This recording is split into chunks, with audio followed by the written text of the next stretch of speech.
संस्कृति के उन्नायक प्रातः स्मरणीय आचार्य भगवंत विद्यासागर जी महामुनिराज की जय जय जय। गुणायतन प्रणेता संघ का समाधान व भावना योग प्रवर्तक प्रखर वक्ता पूज्य मुनिवर श्री प्रमाण सागर जी महाराज की जय जय जय। मुनिवर श्री अरहय सागर जी महाराज की जय जय जय। प्रिय बंधुओं, तीर्थराज सम्मेद शिखर की तलहटी के गुणायतन परिसर में आयोजित देश के सर्वाधिक लोकप्रिय कार्यक्रम संघ का समाधान में यहां पर उपस्थित श्रद्धालुओं का एवं पारस चैनल एवं प्रामाणिक ऐप के माध्यम से जुड़े हुए देश विदेश के उन सभी श्रोताओं का, उन सभी श्रद्धालुओं का जो घर बैठे इस कार्यक्रम का आनंद देख सुन रहे हैं, उन सभी की ओर से पूज्य श्री के चरणों में कोटि सा पहले मैं वंदन करता हूं। नमोस्तु स्वामी, नमोस्तु स्वामी, नमोस्तु स्वामी। और साथ ही साथ गुणायतन व श्री सेवायतन परिवार की ओर से उन सबका हार्दिक अभिनंदन करता हूं।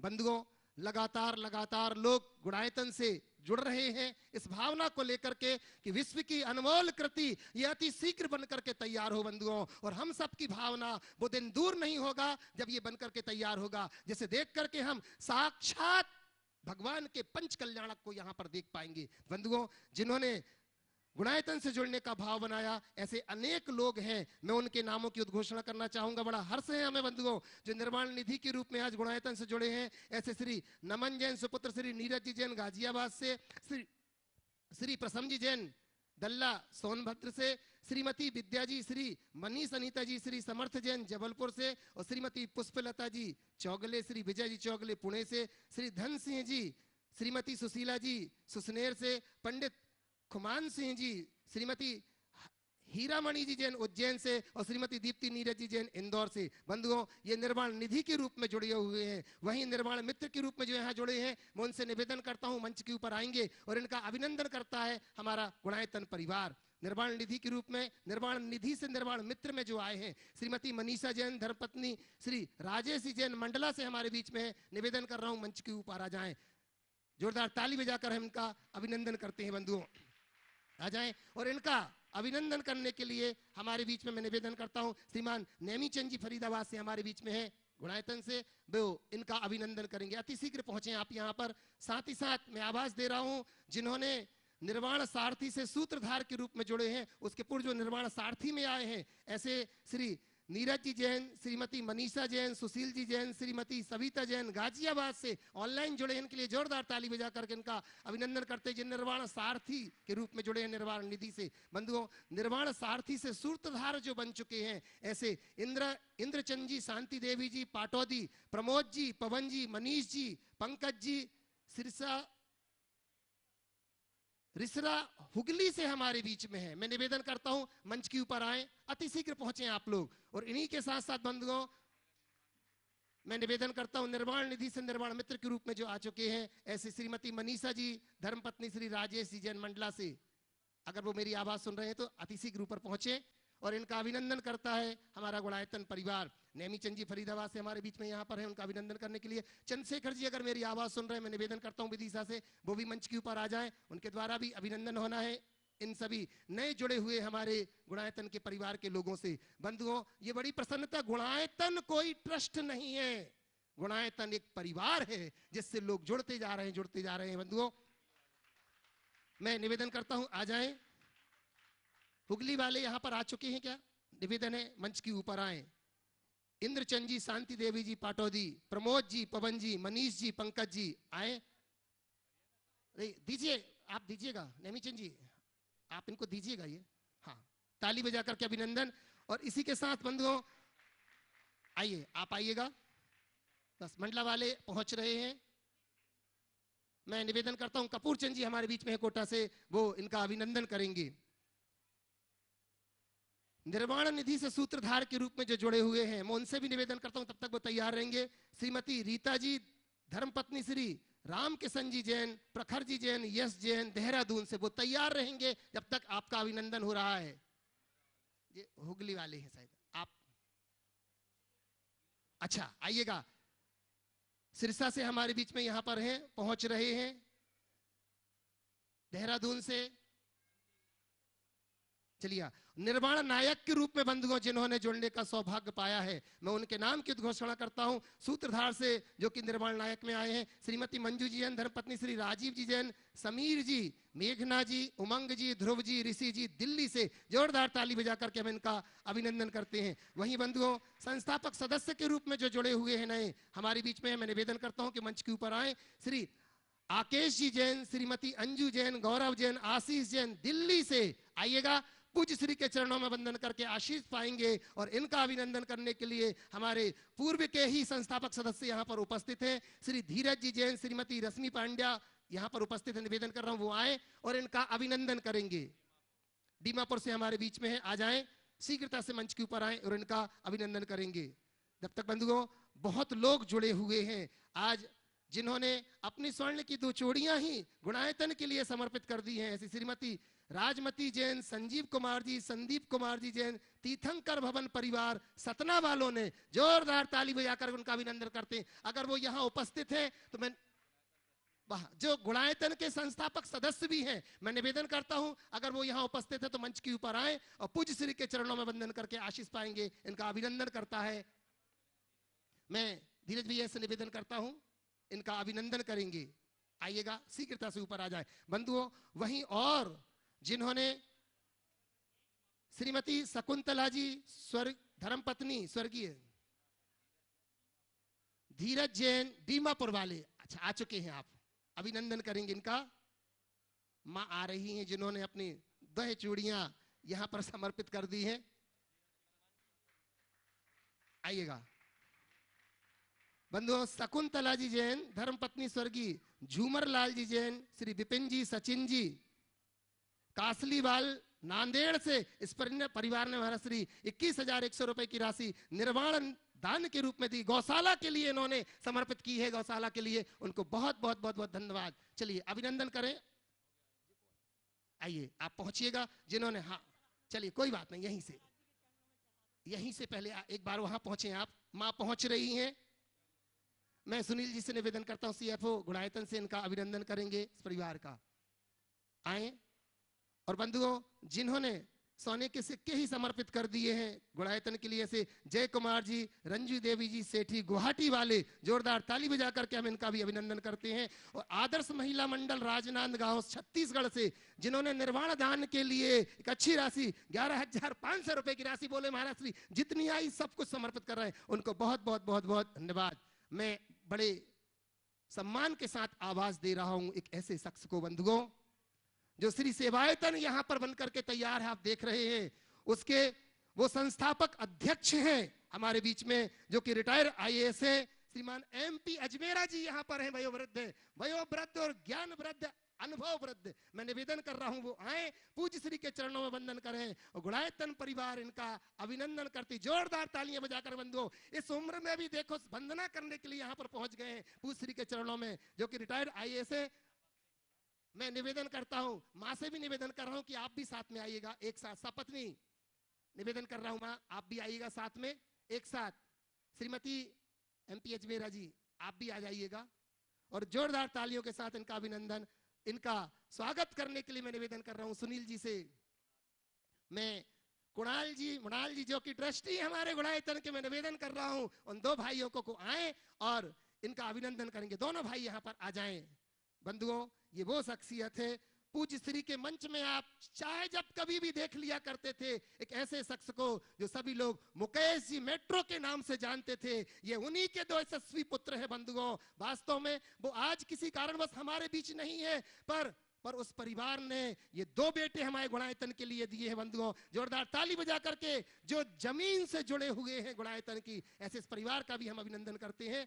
और अब मैं आवाज दे रहा हूं बंधुओं, लगातार लोग जुड़ रहे हैं, उसमें से मैं जिन्होंने एक सुंदर सा चित्र बना करके लाए हैं, अमित जी यशा जी गुना से हमारे बीच में हैं, मैं निवेदन करता हूं। साथ में सारांश जी सागर से हैं, आए एक सुंदर सा चित्र बना करके लाए हैं जो पूज्य श्री को यहां पर भेंट कर रहे हैं। निवेदन करता हूं कृपया अमित जी यशा जी गुना और सारांश जी सागर से कृपया यहां पंच के ऊपर आए और यह चित्र लेकर के पूज्य श्री को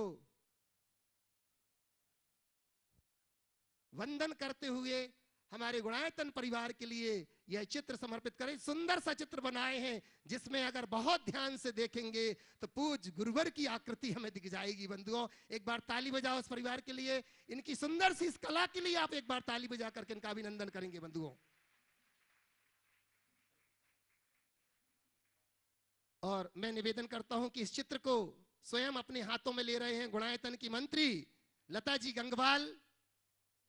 मैं कीर्ति जी से भी निवेदन करता हूं, कृपया आप भी आइएगा और ये चित्र अपने हाथों में लीजिए जो कि गुणायतन में सदैव रहेगा। मैं निवेदन कर रहा हूं कीर्ति जी दिल्ली आए और इस चित्र को सौंप रहे हैं अमित जी, यशा जी गुना, सारांश जी सागर, गुणायतन के लिए आर्किटेक्ट। जोरदार ताली बजा करके हम इनका अभिनंदन करते हैं।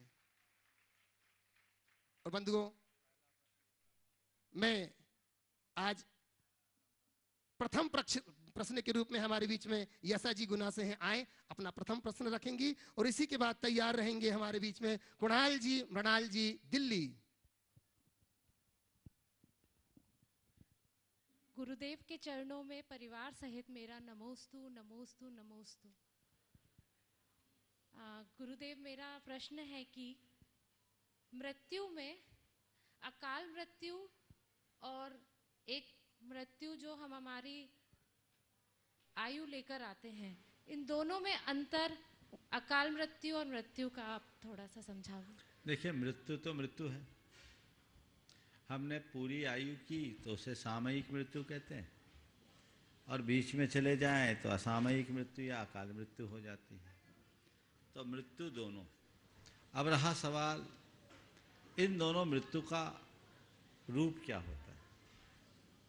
सामान्य मृत्यु सामयिक मृत्यु कहलाती है, और दुर्घटनावश होने वाली मृत्यु को अकाल मृत्यु कहा जाता है।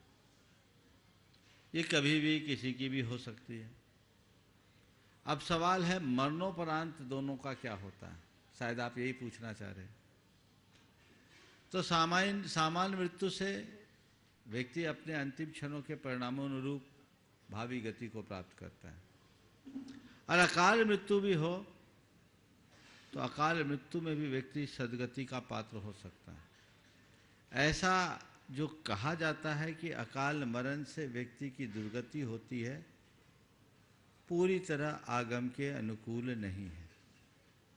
आगम में तो ऐसा बताया है कि अकाल मरण करने वाले अनुत्तरोपवादिक होते हैं, अनुत्तर विमानों में उत्पन्न होते। प्रत्येक तीर्थंकरों के तीर्थ काल में 10 द्वादशांग में एक अंग है अनुत्तरोपवादिक 10, और अंतकृत 10 जो अकाल में अपनी आयु को खपाकर मोक्ष जाते।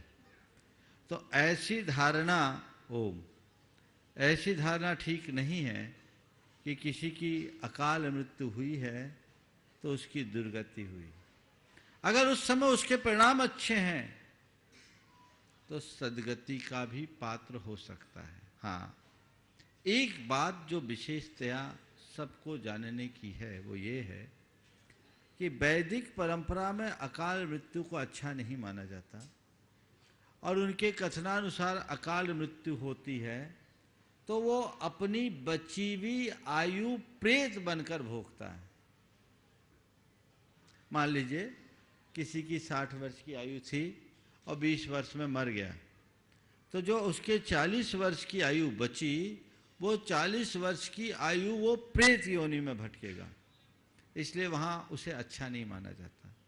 पर जैन धर्म के अनुसार ऐसा नहीं है, क्योंकि अगर उसकी आयु बची है तो मर ही नहीं सकता। आयु खये न मरनम, एक परमाणु भी आयु का बचा है तो नहीं मर सकता। तो महाराज ये अकाल मृत्यु, वो 20 वर्ष में 60 वर्ष की आयु खपा लेगा। ओवरफ्लो हो गया, टंकी में पानी भरा है, फुल टैंक है, 2000 लीटर है, ठीक से चले तो ठीक से काम में आएगा, और कोई टोटी खोल करके छोड़ दे या उसकी नल को ही निकाल दे तो तुरंत खत्म हो जाएगा, और टंकी बस्ट हो जाए तो पल में खत्म। तो सामान्य क्रम से आयु अगर झरती है तो अपनी पूरी आयु होती है, और असामान्य स्थिति में आयु खपती है तो व्यक्ति असमय में मरता है, लेकिन आयु को भोग कर ही मरता है। ये जैन धर्म का कथन है। बीमारी से भी तो एक दुर्घटना ही है ना। तो बीमारी से भी मरा है तो वो कुगति में जाएगा, ऐसा मत सोचना। उस समय उसके भाव जैसे हो वैसा होगा, वो सदगति का पात्र हो सकता है। इसलिए तन की चाहे जो हालत हो, मन को संभाल कर रखो, इसी में उत्थान। कृणाल मृणाल जी दिल्ली से, और तैयार रहेंगे रिमझिम मनीष जी मोदी एडवोकेट खुरई से।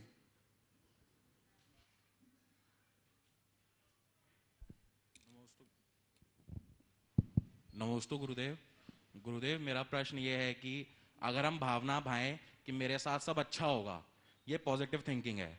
बट अगर मैं भावना भाऊं कि मेरे साथ कभी गलत नहीं होगा, ये एक ओवर कॉन्फिडेंस है।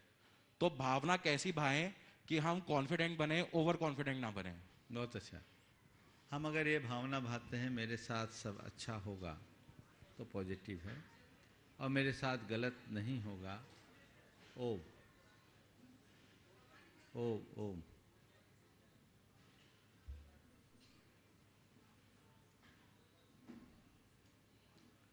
मेरे साथ गलत नहीं होगा तो ये ओवर कॉन्फिडेंस है। बात बिल्कुल सही है।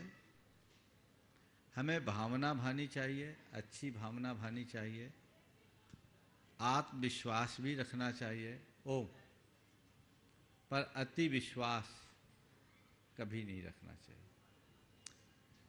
हम हमेशा ये भावना भाएं कि हम अच्छा करें और अच्छा हो,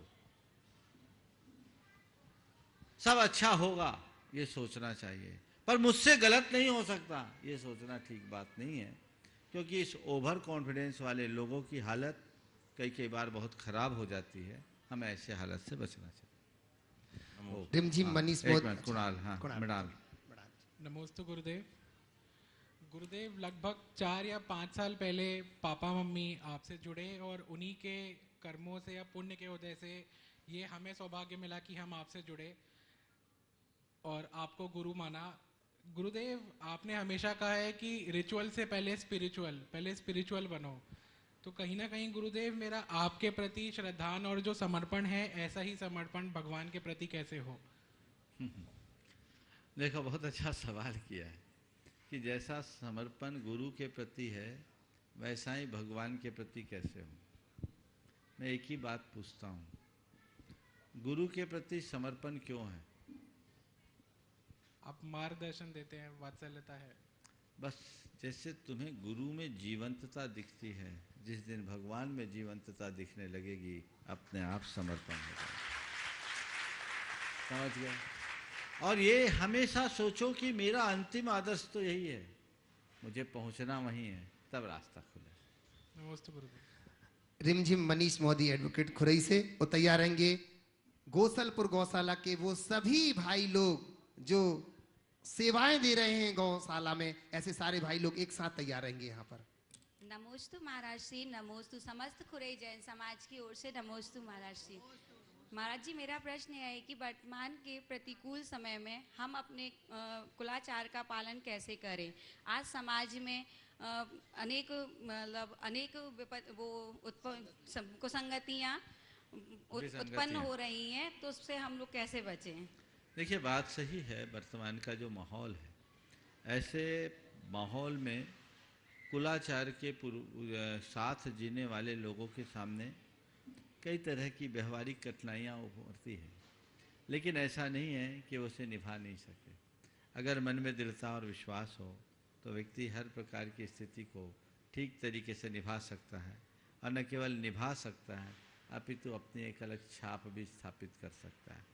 सबसे पहली बात, जो हमारा कुलाचार है, हमें चाहिए कि हम उस कुलाचार को खुद आत्मसात करें और उसके साथ जुड़े हुए विज्ञान को जोड़ें। जैसे एक हमारे कुलाचार में मद्य मांस मधु के त्याग का विधान है, और मद्य मांस मधु के त्याग की बात तो आज सब कहते हैं, विज्ञान भी कहता है कि ये कतई हमारे अनुकूल नहीं है। इसलिए इससे हमें हमेशा बच के रहना चाहिए। जो चीज़ें हमारे अनुकूल नहीं है, हमको उसका परित्याग करना चाहिए। तो आज व्यसन मुक्ति के लिए ढेर प्रकार के उपाय किए जाते हैं, तो क्यों ना हम कुलाचार के रूप में, जो हमारे लिए घुट्टी में कहा गया, मद्य मांस मधु के परित्याग का संकल्प लेने के लिए, तो हम संकल्पित होकर के अपने जीवन के क्रम को आगे बढ़ाएं। रात्रि भोजन के परित्याग की बात है जो हमारे स्वास्थ्य के लिए बहुत अच्छी है। जो लोग आज रात्रि भोजन का त्याग करते हैं उनको कई बार लोगों के द्वारा बहुत तरह की फप्तियाँ सुननी पड़ती है, लेकिन नहीं, उन्हें तो और गर्व होना चाहिए, इसका गौरव होना चाहिए कि मैं जो कुछ कर रहा हूँ वो अच्छा कर रहा हूँ। और ऐसे लोगों के लिए जो लगता है, जिन्हें लगता है कि आज हम इनका निर्वाह नहीं कर सकते, उन्हें अक्षय कुमार के उस क्लिप को देखना चाहिए और दिखाना चाहिए। आप लोगों ने भी देखा होगा 2016 में उनकी वो क्लिप बहुत वायरल हुई, जिसमें उन्होंने कहा, अक्षय कुमार जो एक सुपर स्टार है, उन्होंने कहा हम शाम को 6:30 बजे के बाद जल भी ग्रहण नहीं करते, है ना। क्या वो मॉडर्न नहीं है? क्या वो आधुनिक नहीं है? है ना। और उन्होंने बहुत अच्छे से कहा, ये हमारे शास्त्रों में लिखा है और हमारे सेहत के लिए अनुकूल है। और उनका बहुत अच्छा तर्क था कि रात में जब हम सोते हैं तो हमारी पूरी बॉडी रेस्ट पे होती है, पर खा करके सोते हैं तो बॉडी को तो रेस्ट मिलता है, पेट को रेस्ट नहीं मिलता, हमें पूरे शरीर को रेस्ट देना चाहिए, ये उन्होंने कहा। तो ये सिद्धांत हम बताएं। अभी तो ऑटोफेजी का जो सिद्धांत विकसित हुआ, जिस पर नोबेल प्राइज मिला, इंटरमीडिएट मील की बात आई, ये सब हमारे ही कुलाचार का तो पोषण करते हैं। तो हम कुलाचार का दृढ़ता से पालन करें, उसके अंदर छिपे हुए विज्ञान को समझे और लोगों को उसे बतलाएं, तो लोग आपसे न केवल प्रभावित होंगे अपितु आपका अनुकरण करने के लिए भी उत्साहित होंगे। मजबूती के साथ करें, हमारे आचरण में दोहरापन नहीं होना चाहिए। रात्रि भोजन के त्यागी आलोचना के पात्र बनते हैं, कब बताऊं? कब बन जाते हैं? जितने रात्रि भोजन के त्यागी हैं वे आलोचना के पात्र कब बनते हैं? जब रात्रि में भोजन तो नहीं करते पर फलाहार को फुल आहार बना लेते हैं। अभी सब लाइन में लगे मिलोगे, तुम्हें क्वेंटिनो में जाकर देखोगे तो सब, जैसे इनमें पाप नहीं। एक बार एक बच्चे ने मुझसे पूछा, महाराज रोटी खाने में पाप है, कलाकंद खाने में पाप नहीं है क्या? ये बात समझने की है, समझ गए? तो हम क्या कर रहे हैं हमें जानने की जरूरत है। हमने रात्रि में छोड़ा तो सब छोड़ा, तब देखो लोग तुम्हें कितना आदर देंगे, और वही तुम्हारे सेहत के लिए भी अनुकूल होगा और वही धर्म सम्मत होगा। रात में खाना तो छोड़ दिया और आसक्ति नहीं छोड़ा, तो क्या मतलब? ये फलाहार तो मैं कहता हूँ भोजन से भी खराब है, क्योंकि जो फलाहार के रूप में आप लोग खाते हो वे सब कोलेस्ट्रॉल बढ़ाने वाली है, सब तली फली चीजें हैं, और या तो जमीकंद है जो दिन में भी खाने के अयोग्य है। जो दिन में खाने योग्य नहीं उन्हें रात में क्यों खाओ? इसलिए मैं सभी से कहना चाहता हूं, अपने मन को मजबूत बनाओ। जिन्हें तुम अपने गुरु के रूप में पूजते हो वो पूरा जीवन एक वक्त खा करके बिता सकते हैं, तो क्या तुम दिन में खा के जिंदा नहीं रह सकते? मन में संकल्पित हो जाओ, मुझे नहीं लेना, नहीं लेना। अगर एक आध दिन भूखे रहने का मौका आ जाए, गुरुओं को याद कर लेना, एक आध दिन तो हम निकाल ही सकते हैं। और यदि कदाचित लेना भी पड़े तो फलाहार क्या है, अब वंदना करके आए, आते आते रात हो गई, अब तकलीफ हो रही है, चलो कोई बात नहीं, एक केला खा लो, सेब खा लो, एक गिलास दूध पी लो, काम खत्म। रात में प्रोसेस की हुई चीज मत खाओ, लाइट फूड लो, वो भी मजबूरी में लो, थोड़े से ड्राई फ्रूट्स भी खा लो, पेट को आधार दे दो, सवेरे फिर अपन अपना काम करेंगे। ये है रात्रि भोजन के त्याग का सही रूप। ऐसा सोचना कि फलाहार तो चलता है, पता नहीं आजकल तो कई जगह मैंने देखा है फलाहार के नाम पर इतने आइटम हो जाते हैं, तो आहार ही हो जाता है। मैंने पहले बोला फुल आहार, ये ठीक नहीं है। इसलिए आचरण में दोहरापन कभी मत होने दीजिए। अपना आचरण ऐसा रखिए जो सबके प्रशंसा का पात्र बनाए। ऐसा आचरण कतई मत रखिए कि आपको आलोचना का शिकार होना पड़े। महाराज जी के चरणों में सकल जैन समाज जबलपुर एवं गौसलपुर की तरफ से बारंबार नमोस्तु नमोस्तु नमोस्तु। महाराज श्री गौसलपुर गौशाला ये हम लोग क्या ऐसा कर सकें जो पूरे देश के लिए एक आदर्श एवं स्वावलंबी गौशाला का रूप ले। आप मार्गदर्शन दें महाराज। देखिए, मुझे बड़ी प्रसन्नता है कि तुम युवाओं ने खुद आगे होकर एक गौशाला की सेवा करने का बीड़ा उठाया है। गौसलपुर जबलपुर शहर से लगभग 30 किलोमीटर दूर और 30 किलोमीटर की दूरी पर बच्चे सेवा का संकल्प लिए हैं। मेरा आशीर्वाद है कि तुम लोगों की यह सेवा साकार है। निश्चित राष्ट्रीय राजमार्ग पर होने के कारण वहाँ नियमित मवेशी घायल होते हैं, दुर्घटनाग्रस्त होते हैं, और उनकी सेवा का आप लोगों ने जो उपक्रम किया है बहुत श्रेष्ठ उपक्रम है। ये महान पुण्य का कारण है। मेरा आशीर्वाद है, ऐसे ही लगे रहो। और मैं पूरे आसपास की समाज को कहता हूँ, इन बच्चों का हाथ मजबूत करते रहो और ऐसी गौशाला बनाओ जो पूरे इलाके में एक आदर्श बन सके। आशीर्वाद। डॉक्टर पूनम जी, अमेय जी, आनंद जी रांची से, और तैयार रहेंगे कल्याण मंदिर ग्रुप सहपुरा भिटौनी से। गुरुवर के चरणों में हम सपरिवार का सादर प्रणाम, दंडवत प्रणाम। मेरा प्रश्न गुरु जी ये है कि मेरी रुचि इतिहास में रही है और मैं इतिहास की शिक्षिका भी हूँ। तो मैं यह जानना चाहती हूँ कि जो 24 तीर्थंकर हैं उनमें से 20 तीर्थंकरों ने यहाँ पे मोक्ष प्राप्त की है। तो इस स्थल की ऐसी क्या विशेषता है, या तीर्थंकरों की क्या ऐसा दर्शन है कि उन्होंने इसी स्थल को मोक्ष के रूप में चुना? बहुत अच्छी बात है। निश्चित ये हमारा एक शाश्वत तीर्थ है। जैन आगमों के अनुसार 2 स्थल शाश्वत हैं, एक अयोध्या और एक श्री सम्मेद शिखर। अयोध्या में तीर्थंकरों का जन्म होता है और सम्मेद शिखर से उनका निर्वाण। इस धरती को बड़ी पावन धरती के रूप में जाना जाता है। सारी धरती तहस नहस होगी, पर भगवान के जन्म और निर्वाण का स्थान सुनिश्चित है अनादि से। ये काल का दोष है कि 24 में से 20 गए। हमारे आगमों के अनुसार अतीत में तो 24 में से 24 ही यहीं गए हैं और भविष्य में भी 24 के 24 यहीं से मोक्ष जाएंगे। इसी तरह अयोध्या भगवान ऋषभदेव की सहित अन्य अनेक तीर्थंकरों की जन्मस्थली है। कई तीर्थंकरों का इस बार अन्यत्र से भी जन्म हुआ, लेकिन जन्म की स्थली होने का पुण्य अयोध्या को ही है। अब आपने पूछा इसकी विशेषता क्या है। मैं इसे एक विशेषता के रूप में तो नहीं कह सकता, पर इसे नियोग मानता हूं। हर धरती का अपना कोई नियोग होता है। ये अनादि से नियोग है। तो वहां जन्म होना, पूरे भारतवर्ष में विचरण करना और यहां से निर्वाण होना, ये एक नियोग। ठीक है, धन्यवाद गुरुवर। बहुत सुंदर। और अब तैयार हैं कल्याण मंदिर ग्रुप सहपुरा भिटौनी से, जो अभी अभी आचार्य भगवंत का सानिध्य पा करके जिन्होंने विशाल पंच कल्याणक प्रतिष्ठा में इन्होंने अपना बहुत महत्वपूर्ण योगदान दिया, वो सारे साथी यहाँ पर। और तैयार रहेंगे निहार अमित पाटनी बासिम से।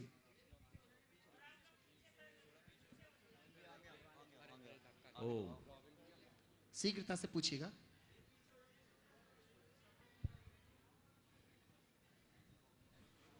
बोलो। नमोस्तु महाराज। महाराज जी, सकल दिगंबर जैन समाज शहपुरा का बारंबार नमोस्तु नमोस्तु नमो। महाराज श्री, हम 18 से 25 साल के युवा, करीब 40 युवा लगातार कुछ वर्षों से स्वाध्याय कर रहे हैं, पूजन अभिषेक निरंतर करते हैं प्रत्येक दिन।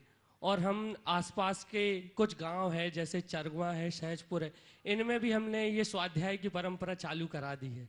और हम इसको कैसे आगे बढ़ाएं महाराज श्री की आसपास के जितने भी गांव हैं, क्षेत्र हैं, वहाँ पे भी युवाओं में ये जोश आए और ये संकल्प लें कि ये स्वाध्याय में आगे बढ़े महाराज श्री, ऐसा मार्गदर्शन। एक बार जोरदार करतल ध्वनि से।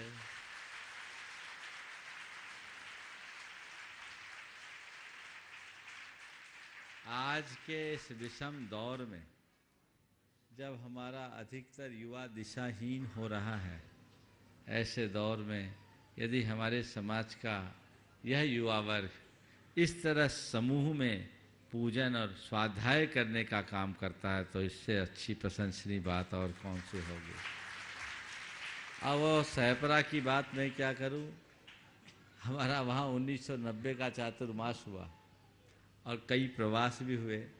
वहाँ की धरती की कुछ ऐसी विशेषता ही है, वहाँ जो इस उम्र से ही बच्चे और छोटेपन से ही धर्म के क्षेत्र में बहुत आगे रुचि रखते हैं, ये सब बच्चे हैं और आज आगे बढ़े हैं, इन्हें देखकर हार्दिक प्रसन्नता है। ऐसे ही बढ़ते रहना चाहिए और मैं कहूँगा लोगों को प्रेरणा लेनी चाहिए, स्वाध्याय करके अपने जीवन को मोड़ना चाहिए।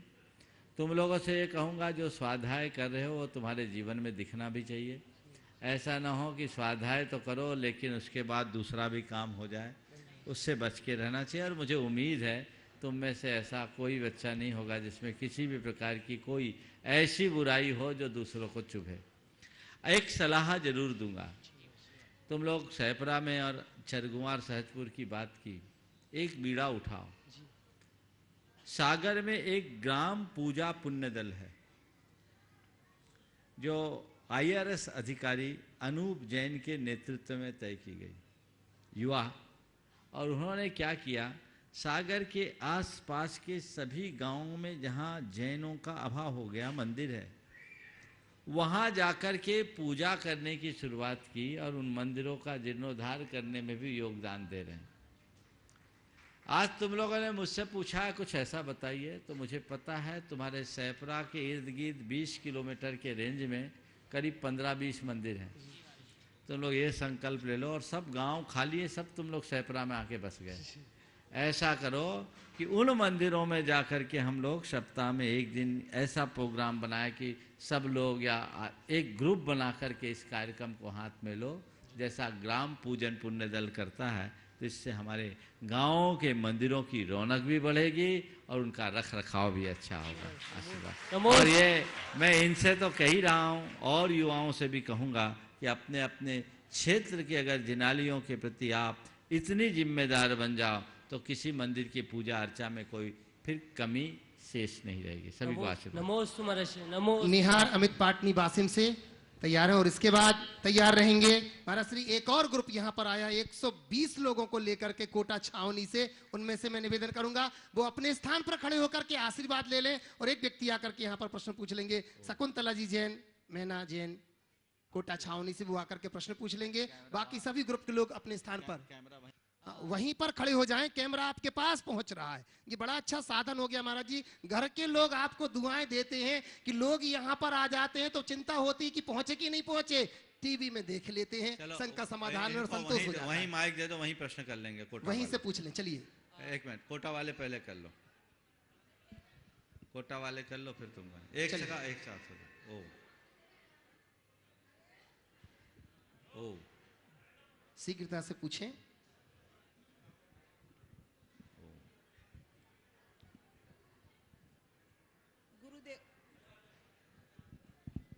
गुरुदेव के पावन चरणों में कोटा छावनी समाज की तरफ से बारंबार नमोस्तु महाराज जी, नमोस्तु नमोस्तु।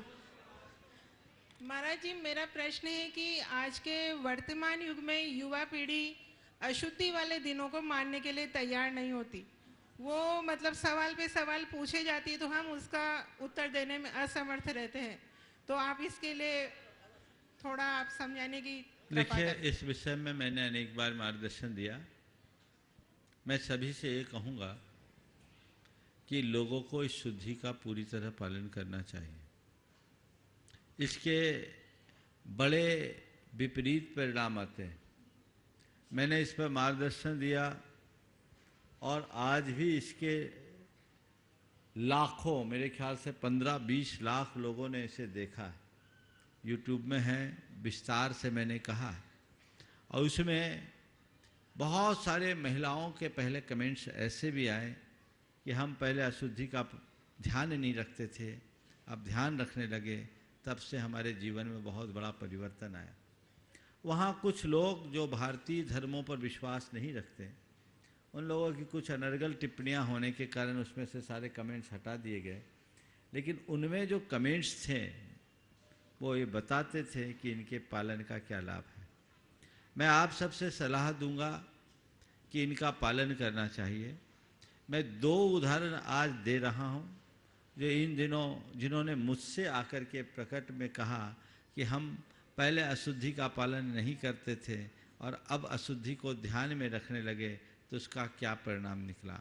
एक दंपति मेरे पास आए जो सॉफ्टवेयर इंजीनियर थे, पति पत्नी दोनों, और दोनों जॉब करते थे चेन्नई में, और वहाँ दोनों को जॉब करने के कारण काम करने की समस्या रहती थी, कोई था नहीं, तो वो शुद्धि का पालन नहीं करती थी। और ऐसी स्थिति में उन्होंने आके कहा कि महाराज जी, आपको सुनने के बाद हमें लगा कि नहीं, हमें शुद्धि का पालन करना चाहिए। महाराज जी, हमने शुद्धि का पालन करना शुरू कर दिया, और आपको क्या बताऊं, आज आपको धन्यवाद देने के लिए आए हैं। पहले हम लोग दोनों अक्सर बीमार रहा करते थे, जब से हमने शुद्धि का पालन करना शुरू कर दिया तब से हमारे घर की बीमारी कम हो गई। ऐसे अनेक लोगों के उदाहरण हैं। मैं तो चाहूँगा जिन लोग आज जो लोग सुन रहे हैं, जो सुन रहे हैं, ये अपने कमेंट्स लोगों को दे, यहाँ भेजे, प्रमाणिक ऐप में डाले, ताकि मेरे मुख की अपेक्षा आप लोगों को सुनने में ज़्यादा और प्रामाणिकता होगी, और ये संदेश लोगों तक पहुँचे कि पहले हम नहीं करते थे, करने लगे तो क्या होगा, तो सारी स्थितियाँ अपने आप स्पष्ट हो जाएगी। मानता हूँ ये प्राकृतिक चीज़ है, इसे रोका नहीं जा सकता, और इसके लिए नहीं, लेकिन ये भी ध्यान रखना, हमारा मलमूत्र भी प्राकृतिक ही है, लेकिन जब तक शरीर के अंदर है तब तक हम उसे मलमूत्र नहीं मानते, जब बाहर हो जाता है तो हमको शुद्धि करनी पड़ती। इसी तरह ये भी जो श्राव है प्राकृतिक है, लेकिन शरीर से बाहर आने के बाद वो एक प्रकार का मल है। और मैं कहूँगा कि महिलाओं के लिए 3 दिन रेस्ट के दिन है। 3 दिनों तक उन्हें पूरी तरह से आराम रहना चाहिए, और परिवार के लोगों को उन्हें आराम भी देना चाहिए। ये महिलाओं के प्रति एक प्रकार का सम्मान का भाव है। और मैं तो कहूँगा कि 3 दिन महिलाएं आराम करे और चौका घर के पुरुष चला संभाले, इससे अच्छी बात क्या होगी। ये होना चाहिए, और बहुत से लोग करते भी हैं, युवा भी करते हैं, ऐसा नहीं है, सब कर सकते हैं। घर परिवार की एकता के लिए, प्रेम के लिए, सद्भाव के लिए ऐसा करना बहुत जरूरी है, इसलिए इनका पालन तो करना ही चाहिए। नमस्ते महाराज जी। निहार अमित पाटनी वासिम से, और इसी के साथ तैयार रहेंगे, चलो इधर दो, इसी के साथ तैयार रहेंगे स्नेहिल जैन भोपाल से। ओ माइक दीजिए यहाँ पर। स्नेहिल जैन भोपाल से अपने साथियों के साथ। महाराज जी के चरणों में मेरा बारंबार नमोस्तु नमोस्तु नमोस्तु। महाराज जी, मेरी जिज्ञासा है कि जब आचार्य श्री विद्यासागर जी किसी को दीक्षा देते हैं तो शिष्य में कौन से गुण देखते हैं? आचार्य श्री दीक्षा देते हैं तो कौन सा गुण देखते हैं? शिष्य में कौन से गुण देखते हैं? तुम तो ज्यादा दिमाग मत लगाओ, उनके चरणों में आ जाओ, अगर दीक्षा दे दो समझ लेना मेरे अंदर सारे गुण। ठीक है, चल। स्नेहिल जैन तीनों साथी यहाँ पर आ रहे हैं। बंधुओं, इन्होंने पूज्य श्री के चरणों में बैठ करके आशीर्वाद लिया कि अभी तक तो हमने जैन कुल में जन्म लिया था, पर वास्तविक जैन बनने के लिए महाराज श्री आप हमें आशीर्वाद दो, और ऐसा आशीर्वाद दो कि हम अपने जीवन में जैनत्व को हमेशा धारण किए रहे। स्नेहिल जैन, और इसी के बाद तैयार रहेगी बिटिया माही विदिशा से। नमोस्तु महाराज जी। महाराज जी, मैंने पढ़ा था कहीं कि आत्मबल और शस्त्र बल में आत्मबल सर्वश्रेष्ठ है, और हमारा भारत देश आत्मबल उपासक रहा है, और अन्य देश जैसे रशिया, अमेरिका, चाइना और अन्य देश शस्त्र बल उपासक हैं।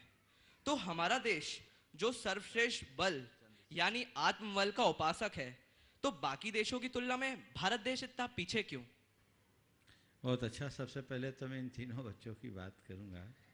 ये तीनों बच्चे इसीलिए आए कि महाराज श्री के चरणों में जाने के बाद हमें पक्का जैन बनना है। अरे महाराज, आप आशीर्वाद दो, हमको व्रत दो, अष्टमूल गुण दो, हम 7 व्यसनों का त्याग करना चाहते हैं। और अपनी इच्छा से इन्होंने अपने बाल मुड़वा लिए, मैंने नहीं कहा बाल मुड़वा। बोले नहीं महाराज, आज हमें जैन धर्म की दीक्षा लेनी है, ऐसा अभी हम जन्म से जैन बने हैं, अब कर्म से जैन बनने का भाव रखते हैं। मुझे बहुत अच्छा लगा, मैंने आशीर्वाद दिया। ये भाव हर व्यक्ति के मन में होना चाहिए। जन्मना तुम जैन बन गए, पर इससे बहुत बड़ा लाभ नहीं। लाभ तब होगा जब कर्मणा जैन बनोगे, और जो कर्मणा जैन बनता है वही एक दिन चल करके जिन बनता है। हमारा लक्ष्य तो वही है। तो जैन से जिन तक की यात्रा हमारी होनी चाहिए, उधर ध्यान दें। अब तुम्हारे सवाल पर मैं तीनों को आशीर्वाद देता हूँ। ये छोटे छोटे बच्चे बड़े लगनशील और बड़े संस्कारवान हैं। इनके संस्कार ऐसे ही फलीभूत हो और लोगों को भी इसकी प्रेरणा मिले।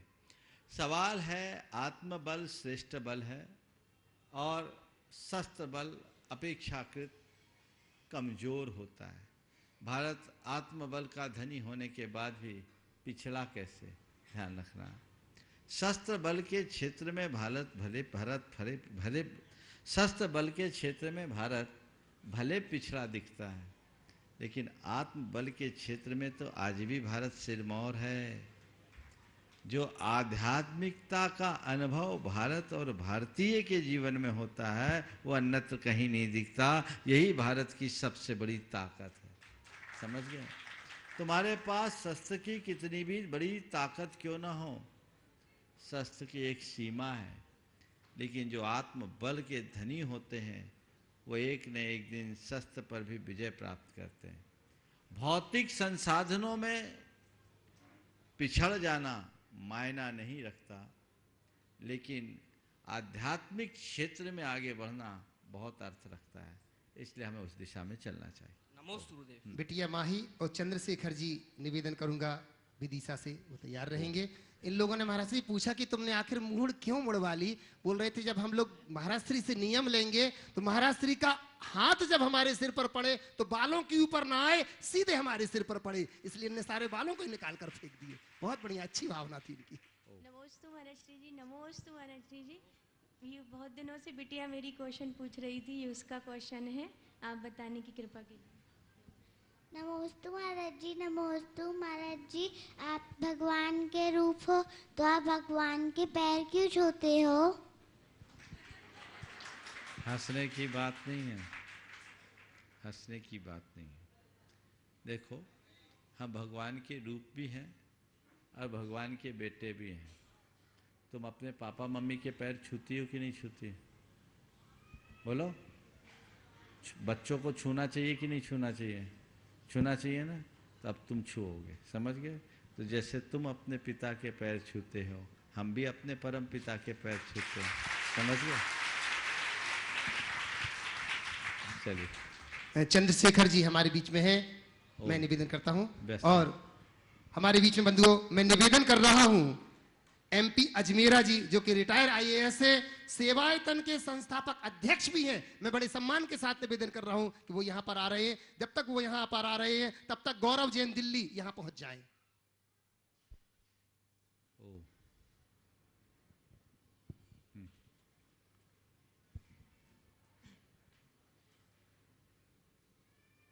नमोस्तु माश्री। नमोस्तु माश्री। मेरा प्रश्न मेरे जीवन की एक बहुत बड़ी कंफ्यूजन है। पहले मैं आचार्य विद्यासागर जी महाराज को अपना गुरु मानता था। हम हर साल उनके दर्शन करने जाते हैं और सौभाग्य से मुझको उनको आहार देने का अवसर भी प्राप्त हुआ है। लेकिन पिछले 2-3 वर्षों से मुझे ऐसा लगता है कि मुझे उनको अपना गुरु नहीं मानना चाहिए। ऐसा इसलिए लगता है कि ऐसा मेरा मानना है कि गुरु किसी के जीवन में एक ऐसे व्यक्ति होते हैं, ऐसी शख्सियत होते हैं जो उनको प्रेरणा दे, और अगर मुझे कोई प्रॉब्लम है तो मैं उनके सामने जाऊं, उनके सामने शेयर करूं, मैंने कोई गलती की है उनसे मैं प्रायश्चित ले सकूं। लेकिन वहां पर दिनों दिन इतनी भीड़ बढ़ती जा रही है, हर भक्त उनकी एक नज़र के लिए ललायित रहता है। तो मुझे नहीं लगता कि मेरे अंदर इतनी सक्षमता है, इतने गुण हैं कि मैं हर बार उनके पास जाऊं और वो मुझे अपना व्यक्तिगत समय दे सके। तो मुझे नहीं लगता कि मुझे उनको गुरु मानना चाहिए। लेकिन हाँ, इतना कहता हूं कि मुझे उनको भगवान मानना चाहिए। जिस प्रकार हम मंदिर में जाते हैं और नमोस्तु करते हैं भगवान को, और उसके बाद ये कामना नहीं करते कि वो हमें उत्तर दें, इसी प्रकार अगर मैं उनके दर्शन करने जाऊं, उनको नमोस्तु करूं, तो मेरे मन में ये भावना है कि वो मेरी उत्तर दें। तो क्या मेरा यह चिंतन करना सही है? और अगर सही है तो फिर मुझे अपने जीवन में गुरु की आवश्यकता है। तो मैं अपने जीवन में गुरु का चुनाव कैसे करूं? क्योंकि लोग कहते हैं कि तुम्हारे जीवन में सिर्फ एक गुरु होना चाहिए। तो क्या यह सही है? अगर सही है तो फिर हम कैसे चुनाव करें? तो बस देखो, मेरी यही क्वेश्चन। मैं तो तुमसे कहूँगा तुम बड़े भाग्यशाली हो कि तुम्हें गुरु नहीं परम गुरु का आशीर्वाद मिला। समझ गए? रहा सवाल गुरु से प्रेरणा पाने की, तो मेरी राय में गुरु से जितनी मुखर प्रेरणा हमें मिलती है उससे कहीं ज़्यादा मूक प्रेरणा काम करती है। गुरु से हम अपनी बात कह कर के जो चीज़ें सीख सकते हैं, अगर हमने गुरु को अपना आदर्श बना लिया तो उनको देखकर उससे 1000 गुनी बातें सीख सकते हैं। लेकिन महाशय उसके लिए शिष्य में भी तो वो गुण होना चाहिए ना। वहीं आ रहा हूँ। हमने अगर गुरु को गुरु के रूप में स्वीकार लिया और उसकी मूरत अपने हृदय में बिठाल दी तो ये सवाल ही नहीं आना चाहिए। ये सवाल आ रहा है तो लगता है कहीं न कहीं हम कमजोर हैं। अभी मेरी श्रद्धा की वेदी में वो जिसे मैंने गुरु के या भगवान के रूप में जाना उन्हें बिठाया ही नहीं है। पहले बिठाल दो। और गुरु को पाने के पहले स्वयं के भीतर शिष्य को जन्म देना जरूरी है, खुद को शिष्य बनाना जरूरी है। अगर मैं शिष्य बन गया तो गुरु का सामने होना कोई जरूरी नहीं है। तुम लोग तो भाग्यशाली हो, चाहे जब जाके दर्शन भी कर लेते हो। हम लोगों को तो वर्षों हो जाते, 19 वर्ष बाद मिला और इस बार भी योग नहीं बन पाया। मैं तो तैयार था, लेकिन चूंकि उधर से जब मैं आया था पता थोड़ी था कोविड होगा। इधर के 3-4 पंच कल्याणकों का आशीर्वाद लेकर के आया। अब गुरुजी कहते पहले जो आशीर्वाद लेके आए वो काम पूरी कर लो। तो योग की बात है, तो चाह करके भी नहीं जा पा रहे, पर क्या वे हमारे लिए प्रेरणा नहीं है? उनसे हमें नित्य प्रति प्रेरणा मिलती है। मैं तुम्हें और तुम्हारे जैसे अन्य लोगों को ये कहना चाहूंगा, भीड़ तो बढ़ती है, बढ़ती ही जाएगी। यहाँ तो फिर भी पास पहुंच जाते हो, भगवान के तो इतने निकट भी जाने की गुंजाइश नहीं है और बिल्कुल वो उसी दिशा में बढ़ रहे हैं। दिनों दिन और कम होगा, लेकिन उन्हें अपने हृदय में अगर तुमने बिठाल दिया, जब आंख बंद करोगे गुरु का सानिध्य पाओगे और न केवल सानिध्य पाओगे, उनसे वह प्रेरणा भी पाओगे जिनकी तुम्हें अपेक्षा है। तो गुरु के सानिध्य और गुरु से प्रेरणा पाने के लिए पहले हृदय के आसन में बिठाओ तो सही। जब तक बैठाओगे ही नहीं तो काम कैसे चलेगा? मुझे बहुत प्रसन्नता है कि तुमने बड़ी बेबाकी से अपनी बात की। बहुत लोग मन के मन में रखते हैं, पर तुम्हारे इस एक सवाल से अनेकों की गुत्थियां सुलझेगी। कई लोगों को आजकल मुझसे भी बहुत शिकायत है, महाराज जी आपका टाइम ही नहीं मिलता। अरे भैया ये बताओ, मेरी भी तो अपनी सीमा है। मैं दिन भर आप लोगों को ही टाइम दूं तो अपने लिए कब करूंगा? एक समझ गए? अभी जितने लोग आते हैं महाराज जी आपका दर्शन, आप, मैं अपने कार्यों में व्यस्त रहता हूं, मेरे पास समय की कमी रहती है, फिर भी आपको दिन में 3 बार तो थोक में मिलता। और कितना चाहिए बोलो? 3 घंटे मिल रहे हैं, और क्या चाहिए? इतने में संतोष करो। इसलिए ये धारणा बदलो कि गुरु के समक्ष जाएंगे, उनकी मुखर प्रेरणा मिलेगी, तभी हम आगे बढ़ पाएंगे। अरे हम तो गुरु की झलक देख करके भी सब कुछ प्राप्त कर सकते हैं। एकलव्य ने गुरु की मूरत से वो पाया जो अर्जुन साक्षात नहीं पा पाया। मैं आप सबसे कहता हूं, अर्जुन बनो या न बनो, एकलव्य बनने का भाव जरूर रखो, तो जीवन में उपलब्धि होगी। समझ गए? इसलिए गुरुजनों के पास बहुत सारे लोग, खासकर मैं उन पुराने लोगों से कहना चाहूंगा जिनको पहले चाहे जब समय मिल जाता था, अब समय नहीं मिलता तो बड़ी तड़फ होती है ना? महाराज जी आप तो मिलते ही नहीं हो। अरे ये भाव रखना चाहिए कि अधिकाधिक लोग लाभान्वित हो और दूर से भी हम लाभ ले ले तो काम करें। और एक बात और मैं आप सबसे कहता हूँ, गुरु के सानिध्य में आने की भावना तो रखनी चाहिए, पर गुरु का उतना ही समय लेना चाहिए जितना अपेक्षित है, क्योंकि गुरुओं का समय बहुत कीमती होता है, वो औरों के लिए भी होता है। समझ गए? ये सामूहिक मार्गदर्शन भी हमारे लिए बहुत कुछ दे देता है। और एक बात और कहूं, गुरु के उपदेश को आदेश मानकर चलना शुरू कर दो। मैं गुरु के पास जाकर के कुछ मार्गदर्शन लूं व्यक्तिगत रूप से तभी मेरा कुछ उद्धार होगा, ऐसा नहीं। गुरु तो नित्य उपदेश देते। आज भी गुरुदेव इतने व्यस्त रहने के बाद भी आप लोगों को रोज देते हैं कि नहीं देते? इतनी कड़ाके की ठंड में भी, इस अवस्था में भी। तो जब वो उपदेश देते हैं ना, तो ये सोचो कि ये उपदेश नहीं दे रहे हैं, और गुरु का उपदेश सुनना बंद कर दो। उपदेश सुनो ही मत। क्या बोल रहा हूं? आज से प्रवचन सुनना बंद, प्रवचन मत सुनना। दोहराऊं? प्रवचन सुनना बंद कर दो। क्या करो? ये गुरु मुझे मेरे लिए मार्गदर्शन दे रहे हैं, ये मान करके सुनो, सारा रास्ता खुल जाएगा। गुरु के वचन को खुद के लिए मार्गदर्शन मानो, जीवन बदल जाएगा। समझ गए? आशीर्वाद। अजमेरा जी। MP अजमेरा जी, रिटायर्ड IAS अफसर, सेवायतन के जो संस्थापक अध्यक्ष भी हैं, और इसी के बाद तैयार रहेंगे अखिलेश जैन, जैन सोशल ग्रुप सागर से। बहुत सारे ग्रुप यहाँ पर आए हैं हमारा श्री आज। सोधिया जी भी यहाँ पर हैं। बहुत सारे महाराज श्री, आज मैं पद्म प्रभु सुरेश्वर महाराज के पुण्यतिथि पर गया था,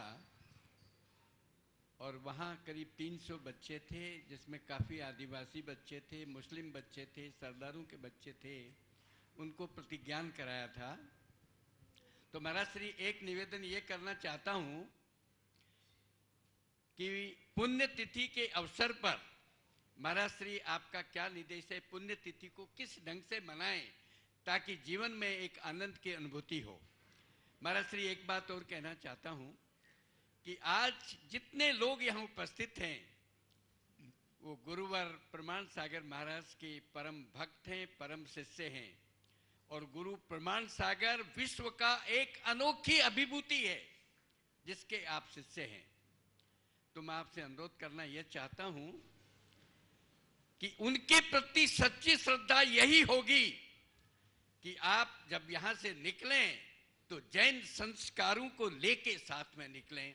आप ये बताइए, कितने ऐसे लोग हैं जो सवेरे 5 बजे उठते हैं और उठ करके अपने माँ बाप और घर में जो बड़े बच्चे होते हैं उनके पैर छू करके उनका आशीर्वाद लेते हैं?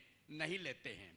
रात दिन कंप्यूटर पर और मोबाइल पर खेल करते हैं, 11 बजे उठेंगे और रात को 2 बजे सोएंगे।